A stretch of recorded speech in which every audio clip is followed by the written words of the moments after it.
Ben ritrovati a Innovando, l'appuntamento di Denaro TV con l'alta tecnologia Made in Campania. Oggi parliamo di robotica. Se fino a qualche anno fa sembrava pura fantascienza, oggi i robot sono entrati a tutti gli effetti a far parte della vita di tutti i giorni. L'Università di Napoli Federico II capofila di un progetto europeo, DexMart, per lo sviluppo di robot androidi o umanoidi. In studio con noi Bruno Siciliano del Dipartimento di Informatica e Sistemistica dell'Università Federico II di Napoli. Ben ritrovato professore. Innanzitutto cerchiamo di capire che cos'è DexMart. DexMart è un progetto della durata di 4 anni che è nato dalla esigenza di realizzare dei robot che fossero più vicini alle esigenze dell'uomo. In DexMart noi ci occupiamo di problemi, come possiamo vedere anche nel video che sta scorrendo, di manipolazione cosiddetta bimanuale, cioè la novità rispetto al contesto classico è quello di avere un robot che abbia 2 braccia e 2 mani, che sia in grado di realizzare una serie di compiti quali potrebbero essere quelli in ambito domestico che questo filmato vuole semplificare nella preparazione di una bevanda, diciamo di un caffè solubile. Punto chiave del progetto è il requisito di destrezza che il robot deve avere, perché è chiaro che questi movimenti realizzati con un robot tradizionale di tipo industriale sarebbero quanto mai complessi non solo da gestire, ma soprattutto anche da programmare e far sì che il robot sia in grado di eseguirli. Come è nata l'idea e quando? Dunque, l'idea è nata nel 2007. Noi avevamo una collaborazione attiva con il DLR, che è l'Agenzia Spaziale Tedesca, che è uno dei partner del progetto, una collaborazione più che decennale, e loro stavano lavorando a questa realizzazione di robot umanoide, tipo quello che abbiamo visto nel filmato, e avevano bisogno di tecniche di controllo avanzate che conferissero a questo robot una intelligenza maggiore rispetto a una meccanica molto avanzata. E allora si sono rivolti a noi e poi abbiamo formato team, abbiamo formato squadre invitando ricercatori di altri gruppi. Quello che vedete è un robot disponibile nel laboratorio di Karlsruhe, che altrettanto è partner in questo progetto, e chiaramente abbiamo messo assieme delle competenze scientifiche e delle realizzazioni tecnologiche, quali queste dei robot umanoidi, e abbiamo dato vita a questo progetto che vede oltre questi 2 partner tedeschi, c'è un altro partner tedesco e poi ci sono 3 partner italiani, c'è la Federico II, c'è un'altra università campana che è la seconda università di Napoli, l'Università di Bologna e poi c'è un'azienda inglese che realizza dei sistemi ottici di cattura del moto. E poi c'è un partner francese che ha esperienza nell'interazione tra uomo e robot. Qual è il vostro obiettivo? Ma l'obiettivo è quello di realizzare un dimostratore. Noi abbiamo scelto come scenario chiave per dimostrare la fattibilità di queste operazioni con un robot quello di una caffetteria. Quindi l'idea è quella di dimostrare che questi robot bimanuali siano in grado di realizzare una serie di compiti come la preparazione delle bevande, quindi un qualcosa che sia utile per gli esseri umani. Quindi diciamo che il valore aggiunto, no, di questi robot sta proprio nel fatto che effettuano dei movimenti che abbiano delle mani del tutto simili a quelle diciamo umane, quindi dei robot sempre più vicini, no, agli uomini, capaci proprio di manipolare degli oggetti. Certo, il punto chiave è proprio quello della manipolazione. In realtà i robot tradizionali sono dotati di pinze molto rudimentali, semplicemente a 2 falangi per afferrare e spostare gli oggetti da una parte all'altra. Nel momento in cui io invece devo manipolare degli oggetti di forma, dimensione e peso diverso, oggetti che poi per la maggior parte sono sconosciuti, sorge la necessità di conferire, come si dice, destrezza a queste mani artificiali. E allora ecco, qui lo stiamo vedendo proprio sì.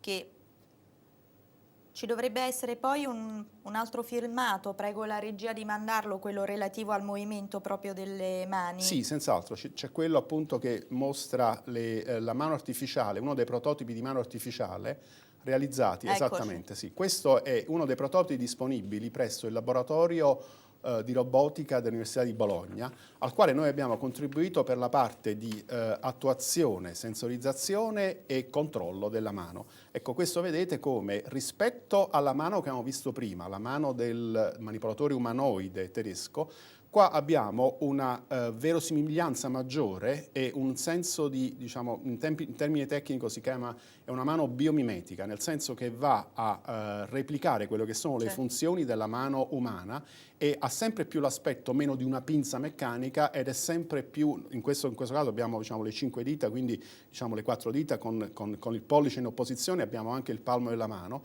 e come vedete è possibile anche comandare i movimenti della mano attraverso un'interfaccia sensorizzata, un guanto che registrando i movimenti e le sensazioni di forza è in grado di stringere, di afferrare con prese diverse oggetti anche di consistenza e peso diverso. Quindi come lei diceva prima sono diciamo dei robot che a differenza di quelli che vengono normalmente utilizzati in campo industriale i cui movimenti non sono generati da computer. Assolutamente, assolutamente. Era scorso, prima avevo visto uno spezzone di un altro filmato in cui si vede che l'apprendimento dei movimenti è possibile farlo direttamente a partire dagli esseri umani, nel senso che invece di stare lì a scrivere righe e righe di codice è possibile mettere dei marker sul corpo, sulle braccia, sulle mani e così via e imparare il moto, eccolo qua, questo è il filmato a cui mi riferivo, e imparare il moto direttamente dall'essere umano, quindi osservando e facendo prove successive fino a essere in grado di apprendere il movimento, tra l'altro a vantaggio di realizzare dei movimenti molto più naturali rispetto alla capacità del migliore programmatore di stare a scrivere linee e linee di codice per comandare questi movimenti. Ecco, questi sono i punti registrati sul corpo della persona e ovviamente in questo modo è possibile far sì che il robot vada a replicare questi movimenti nella maniera più naturale possibile. Cioè, ma io mi chiedo, no, visto che non c'è un computer sul quale bisogna programmare, loro come si muovono? Sentono la nostra voce? Cioè, come avvengono questi movimenti? Certo, non è questo il contesto in cui stiamo sviluppando questo progetto, però ci sono altri progetti di ricerca in cui addirittura si può utilizzare un linguaggio cosiddetto naturale, cioè è possibile proprio parlare al robot con un vocabolario di base e quindi addirittura, così come è possibile parlare con un computer, non c'è molto diverso nell'interazione uomo-macchina in cui al posto del computer c'è il robot, perché poi dobbiamo sempre pensare che all'interno del robot c'è un computer e quindi diciamo, non è questo come dire, il plus tecnologico del progetto. Comando che poi viene eseguito grazie a un sistema di controllo intelligente che dà dei comandi e quindi consente alla struttura meccanica di eseguire tutte quelle operazioni che sono necessarie a eseguire un compito con destrezza. Per realizzare questi movimenti dei robot vi siete avvalsi sicuramente di tecnologie innovative? Sì, l'acronimo di Nexmart conia al suo interno il concetto di destrezza e conia anche coglie l'altro aspetto innovativo del progetto, che è quello dell'adozione dei cosiddetti smart materials. Per smart materials sono dei materiali innovativi che si utilizzano per realizzare degli attuatori e dei sensori che possono essere miniaturizzati nelle dita di una mano artificiale.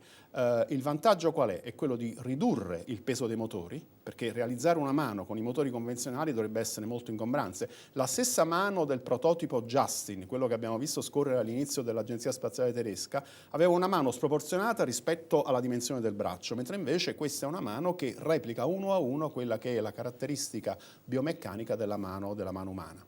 Allora, possiamo stare tranquilli sul fronte della sicurezza? Il discorso della sicurezza è proprio il punto chiave di confine tra la robotica industriale di tipo tradizionale e la cosiddetta robotica avanzata. I robot del futuro dovranno essere robot operati in ambienti cosiddetti antropici, cioè in ambienti coabitati con gli esseri umani. Qui abbiamo un filmato relativo Questo è un filmato che in qualche modo si riferisce alle attività di ricerca sviluppate in questo progetto e mostra il concetto della sicurezza avvalendosi dei crash test che sono utilizzati in campo automobilistico con i manichini per studiare. Ecco, questo è un grafico che illustra il livello di pericolosità di un impatto di un corpo rigido, in questo caso del robot, sulla testa oppure sul corpo dell'essere umano. È chiaro che all'aumentare della velocità aumenta il rischio di pericolo. Se facciamo scorrere un pochettino il filmato, vediamo come a seconda della velocità e a seconda della tecnica di controllo si può creare danno. Bene, l'idea è quella di creare non solo una sicurezza passiva, come se fosse un airbag, ma anche una sicurezza attiva, nel senso che se io vado a controllare questo robot in maniera tale da non solo da prevedere l'impatto, ma che una volta che l'impatto c'è stato, come si è visto nel filmato, l'impatto sia soft, sia leggero, e questo avviene grazie alla possibilità di utilizzare dei sensori. E ora vedrete nello spezzone successivo il ricercatore del nostro progetto che ha il coraggio di farsi impattare in pieno petto un robot a 1,5 metri al secondo. Questo è un robot che l'avrebbe ucciso, e addirittura in maniera molto coraggiosa di farselo venire in piena fronte. Il robot è controllato e sensorizzato, e in una frazione di tempo, appena registra l'impatto, genera un'azione ripulsiva in modo da non creare danno. E questo è in pieno rispetto di quello che è il predicato della prima legge di Asimov, che vediamo ora a schermo, in cui si dice che un robot, per essere accettato dall'essere umano, non deve creare danno. Lei prima parlava di Justin, in realtà è il primo prototipo, no, che voi avete creato, ma per vedere questi robot sul mercato quanto dovremo aspettare? Secondo me c'è da aspettare un tempo che va dai 10 ai 15 anni, nel senso che oggi solo si cominciano, il braccio che avete visto negli esperimenti della sicurezza è un prototipo che ora comincia a essere venduto anche su scala commerciale. Justin non è altro che 2 di queste braccia più un torso e una testa sensorizzata. Oggi avrebbe un costo proibitivo, nel senso che un robot industriale che ha un costo dell'ordine di 40-50 mila euro, Justin ne costerebbe 250-300 mila euro, quindi è ancora proibitivo. Però è chiaro che con la diffusione dei robot e con la diminuzione dei costi della tecnologia con cui il robot è realizzato, possiamo prevedere uno scenario in cui ci possono essere dei prodotti commerciali di questo tipo, cioè robot a 2 braccia e a due mani, di qui a 10 anni. Quali sono i settori che possono beneficiare? Ma tutti i settori in cui si parla della cosiddetta robotica di servizio, cioè un robot utile per gli esseri umani. Ecco, questo grafico mostra uno studio commissionato all'Associazione Robotica Giapponese, in cui si vede che allo stato attuale 2005-2010 il grosso del mercato è ancora occupato dalle applicazioni in campo industriale, in campo manifatturiero. Bene, di qui a 15 anni, al 2025, i 2/3 del mercato mondiale della robotica sarà impiegato in settori delle applicazioni domestiche, nel settore pubblico e nel settore del cosiddetto del welfare, cioè il settore per le applicazioni mediche. Il campo medico è uno di quei campi in cui il robot effettivamente ha un grosso potenziale di sviluppo. Cioè, per capirci, può essere utile ai disabili, a persone anziane? Può essere utile in applicazioni tipo riabilitativo, in cui il robot aiuta il disabile, per esempio, a camminare se ha delle disabilità di senso motorio. Può essere anche utile in campo chirurgico. In Italia ci sono più di 30 sistemi robotici, sistemi chirurgici robotizzati per la realizzazione di operazioni, interventi chirurgici in termine tecnico di tipo laparoscopico, quindi si parla di chirurgia minimamente invasiva. Ebbene, c'è un sistema ancora costoso, che comunque di cui gli ospedali nei vari centri si sono dotati, e in Italia ci sono più di 30 di questi sistemi chirurgici robotizzati, in cui effettivamente l'operazione fatta con il robot chirurgo non solo è più precisa, ma soprattutto va a diminuire quelli che sono i tempi di recupero del paziente dopo l'operazione. Il caso classico è quello della prostectomia, che il 60% delle operazioni delle prostectomie viene realizzato con chirurgia laparoscopica con un sistema robotizzato.